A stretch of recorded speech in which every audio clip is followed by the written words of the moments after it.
Imagine sitting in a room with your company's biggest client, the contract that keeps millions flowing, and in the middle of that high-stakes meeting, you stand up, look your boss in the eye, and quit on the spot. That's exactly what I did. And the fallout? Let's just say it cost them everything. If you've ever dreamed of watching karma serve a company that took you for granted, hit that like button, subscribe, and buckle up, because this is one of the most satisfying revenge stories you'll hear today. For years, I worked at one of the top digital agencies in the country. On the surface, it looked like a dream job. Big clients, national recognition, a company name that opened doors. But behind the polished glass doors and fancy pitch decks was me, burning out, holding the entire system together by sheer willpower. I was responsible for maintaining the software that kept our core clients' businesses alive. I wasn't just fixing bugs. I was preventing disasters. I was the safety net no one saw, but everyone relied on. And still, year after year, my requests for a raise were denied.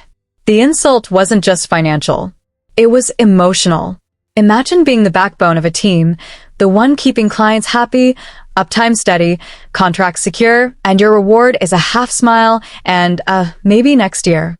I asked for help, begged for a partner, told them I was drowning in work. My pleas were brushed aside because, in their words, "You've got it under control." Translation? Why pay for two when one exhausted employee can suffer in silence? Every 6 months, we had performance reviews. For most employees, these were chances to negotiate raises, celebrate wins, or set goals. For me, they became reminders of how little I mattered to the people profiting off my work. In my last review, I laid it all out. My stress, my workload, my finances. I wasn't just asking, I was pleading for recognition, for support, for basic fairness. And once again, they shut me down. Same excuses, same hollow promises. But this time was different, because what they didn't know was that I had an offer waiting in my inbox. A competitor had seen my worth, better pay, healthier hours, actual respect, and I was ready to take it. The very same day of that crushing performance review, I was scheduled for a meeting with one of our biggest clients. A make-or-break contract renewal. The room was all suits, laptops, and bottled water. My manager, the execs, the client's representatives. And me, the person who kept the whole system alive. As they discussed pricing and SLAs, I pulled up my phone under the table. The competitor's offer was still sitting there, bold and unread, like a doorway to freedom. I reread it. My heart was pounding so loudly, I thought someone would hear it. My palms were sweating. And then, like fate itself, it happened. My manager glanced at my screen. His eyes narrowed. He realized exactly what I was looking at. In that moment, everything snapped into focus. I didn't wait for another insult. Didn't wait to be told no again. Right there, in that high-stakes meeting, I tapped out an email to the competitor, "I accept." 5 minutes later, the contract hit my inbox. My hands shook as I signed it digitally. 10 minutes after that, I drafted a short, sharp resignation letter. And then, this is the best part, I hit send to HR, my manager, and every single executive in that meeting. The email notifications pinged across the conference table like gunshots. One by one, their phones buzzed. Their laptops chimed. Faces turned pale. Silence fell across the room. The client looked confused.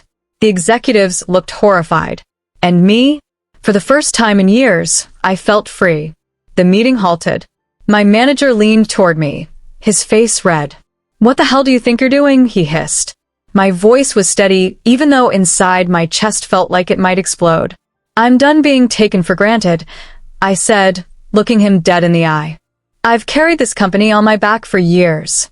You've denied every raise, ignored every warning, and now I'm done." HR tried to pull me aside. The executives scrambled. But the damage was already done. The client, watching this chaos unfold, raised their eyebrows. If the company couldn't even keep their best engineer happy, how could they be trusted to keep a contract alive? I walked out of that building and never looked back. The competitor welcomed me with open arms, better pay, saner hours, actual respect. Meanwhile, my old company scrambled to pick up the pieces. They patched things temporarily, put band-aids over leaks, promised the client they'd double down on support.